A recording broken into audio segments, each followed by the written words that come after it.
How's it going, everyone? Welcome to another classic movie review. I'm Orlando Ruiz Jr. So, Chinatown came out in 1974, directed by Roman Polanski, stars Jack Nicholson and Faye Dunaway. This is a classic noir detective thriller. This is a period film, came out in the 70s, but very much has uh, sort of a 40s vibe. From the very beginning of the film, even the opening Paramount Pictures logo isn't even the 70s logo. It's like the 1940s black and white style logo. So even the credits are in 40s style. Roman Polanski, the director, I think really went out of his way to create the mood of a noir detective film, and this very much is a love letter to that era.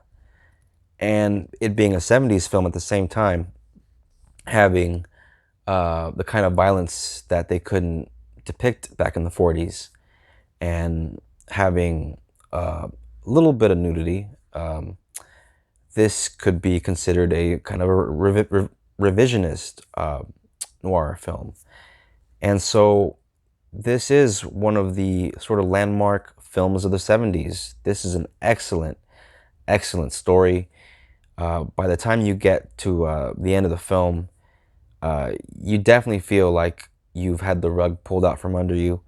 Even though the film begins in sort of a standard uh, way when it comes to films like this, a woman comes into an office and says, "Hey, I want you to investigate my husband. I think he's fooling around on me." That's all very sort of conventional for a detective film. And though the film does start out that way, as you get towards the middle act and then towards the end, it is definitely not what you expect. And as a movie fan, as a cinephile, this is one of those movies that you rarely come across something like this, and when you do, you want to come back to it over and over again just to see how it unfolds each time.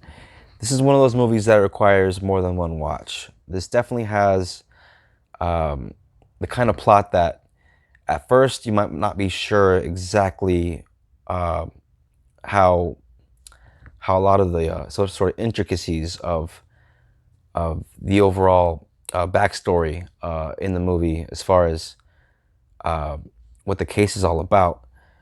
It's very complex, so it does require more than one viewing, in my opinion. Unless you're just super bright, unlike myself, I guess. But this is a film that does begin with a detective on a case that at first it involves following a man around to see if he's being faithful or not. And of course, it goes, it's so much deeper in that, and it gets a lot more complicated. And those of you that have seen my reviews know that though I love to rave about all these old gems, all these classic films, um, it's tough to talk about a lot of these old movies because so many people have seen them. They're iconic. Um, so it's like, why not just go into a lot more of the plot and stuff? But for those of you that haven't seen the movie, I can't talk too much about it because I don't want to spoil it for you. This is a movie that has so many great surprises, and if you go into it sort of fresh, just knowing that you're watching a detective film, you're definitely in for a treat. And considering you have Jack Nicholson here as your leading man, certainly in the prime of his acting game. This is between like Five Easy Pieces and One Flew Over the Cuckoo's Nest. So yeah, 1974, Nicholson. You're getting him at his best here as Jake Geddes. Uh, he has a lot of fun in this part. So watching him have fun, you pretty much, you share some of that fun. He's smooth as silk. He's a great talker. Um, he's not like the kind of hero that we got later on in movies that always wins in a fight. He's the kind of guy that feels human. He gets his ass kicked, more than once.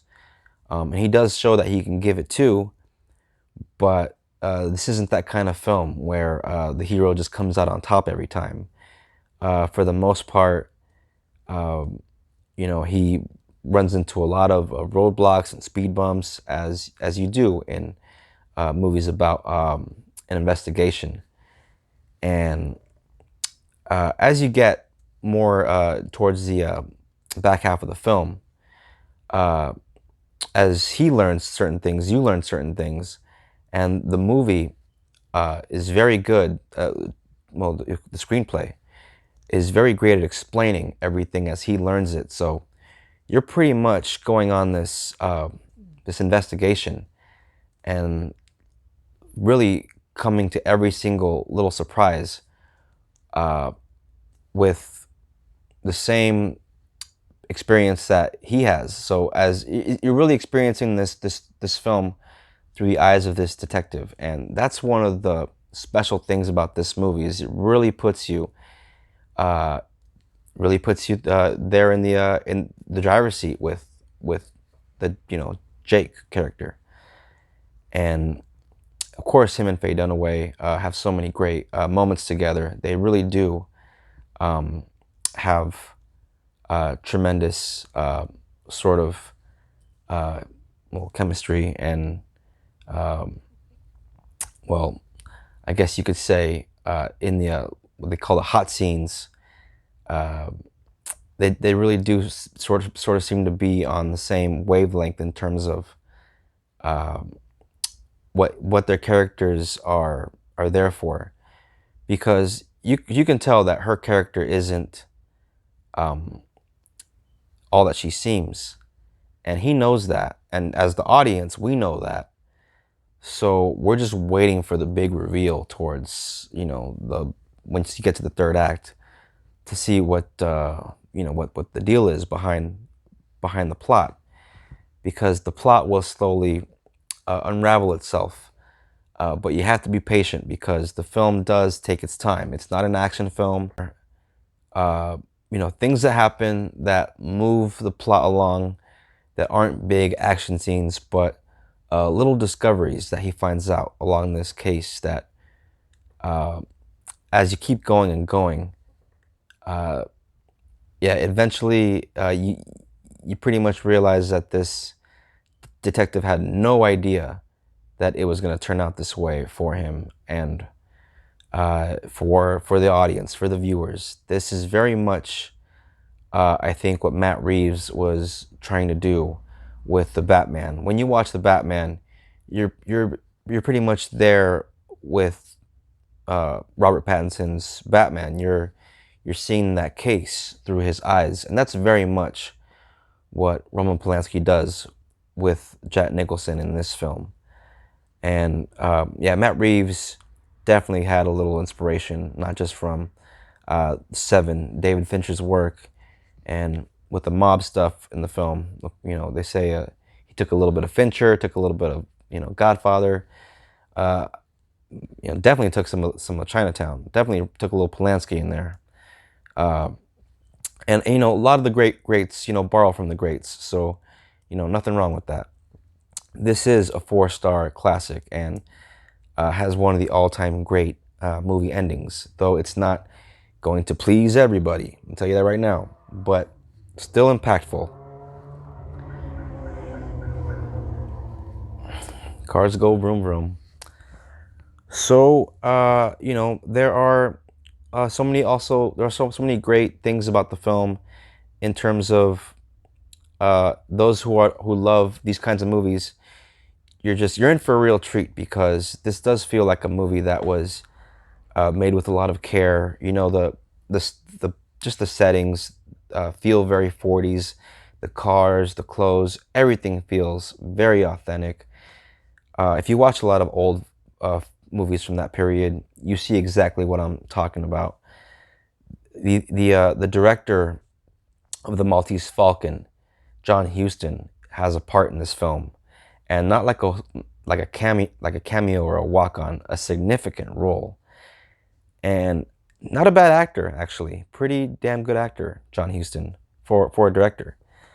And there's even a young Bruce Glover. Bruce Glover was father of Crispin Glover. And those of you who have seen Diamonds Are Forever, 1971 Bond film, will recognize Bruce Glover. He was one of the gay assassins from Diamonds Are Forever. Yeah, Diamonds Are Forever had a pair of gay assassins in it. Very progressive 70s Bond film. And even Burt Young has a couple of scenes in this film. Paulie from the Rocky films. So yeah, there's some notable smaller actors in the film that have some nice moments. And even our director, Roman Polanski himself, makes a couple appearances in this film as a goon who gives Jack Nicholson a bit of a hard time in a certain scene, really hard time actually. And yeah, and I feel like I'm leaving someone out. I just remember seeing all kinds of people pop up in this movie that I wanted to talk about. James Hong. James Hong. Those of you that are familiar with uh, Big Trouble in Little China or Wayne's World 2 or that episode of Seinfeld, the Chinese restaurant. Seinfeld 4. James Hong. He is in this film too. He plays a butler in a couple scenes. And there's a lot to talk about really with this film, but I just don't want to give anything away. So those of you that are mildly curious, if I piqued your interest, just know it's Jack Nicholson. It involves him starting. It starts out. It's about him taking some pictures about some guy that supposed to be cheating on his wife, but it definitely changes into something that's much more than that. As I said before, that the case sort of just becomes just way more complex than he expects, and the stakes by the end of the film, well, for him, all he wants is to not lose his license because the standard thing in these detective movies, there's always a couple of cops that are sort of hovering over the our main protagonist, our main PI detective, and are always sort of in the background with threats, of you better give us all you got and show us all the evidence, and if you get in the way of our case, we're going to put you away. So he's still sort of a character, like even though he's our main protagonist and the detective, he's still a guy that there's stuff that he's worried about. There's stuff that he doesn't want to lose his license. It's livelihood. So you can sort of feel for him in that regard because beginning of this film, he's sort of bamboozled, and the rest of the film he's trying to sort of undo that. And I guess I shouldn't reveal anything else. That in and of itself is a slight spoiler, so I better just shut the hell up right now and just stop talking. I've gone on long enough. But yeah, Chinatown, such a great movie. Please check it out. I hope that I've wet your beak a little bit, and you might actually want to look this one up. I do believe this can be found on streaming because it is such a classic and iconic film. But for some reason you can't. The hard copy is out there. There she is. So yes, Chinatown. Can't say enough about this movie.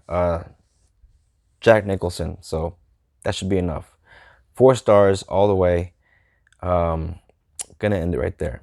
Thank you very much. Please be sure to look out for more of these classic movie reviews. Sorry, I know I kind of babble on and on for forever about almost nothing most of the time, but yeah, I guess I just got sort of that sort of one-track movie mind, just sort of keep on hammering the same fucking point over and over again till I beat it into the ground. Sorry, trying to work on that. Just starting out, just sort of feeling out the terrain and getting to know this YouTube thing, this thing they call movie reviews. Been reviewing movies my whole life to people that didn't want me to talk about movies. People that were just like, okay, Can I have my change? So, yeah, now I get to annoy all of you and put y'all to sleep. So if I done that, at least I did something for somebody. So thank you very much. And if you're into hearing about more classic films, I have lots more to talk about. So many more on the way. Please like, subscribe if you're new. Comment. What's your favorite Jack Nicholson film? Man has so many great films. Me personally, I love him in As Good as It Gets. He's so great in A Few Good Men. Of course, One Flew Over the Cuckoo's Nest. I have a review of that film on this channel. And who can forget him as the Joker? 1989, The Great Batman. Well, it's not called The Great Batman. It's called Batman. Oh, it's getting hot in here. All right, I better go. I'm starting to sweat my life away. It is a garage. So, thank you very much. And until next time, peace out.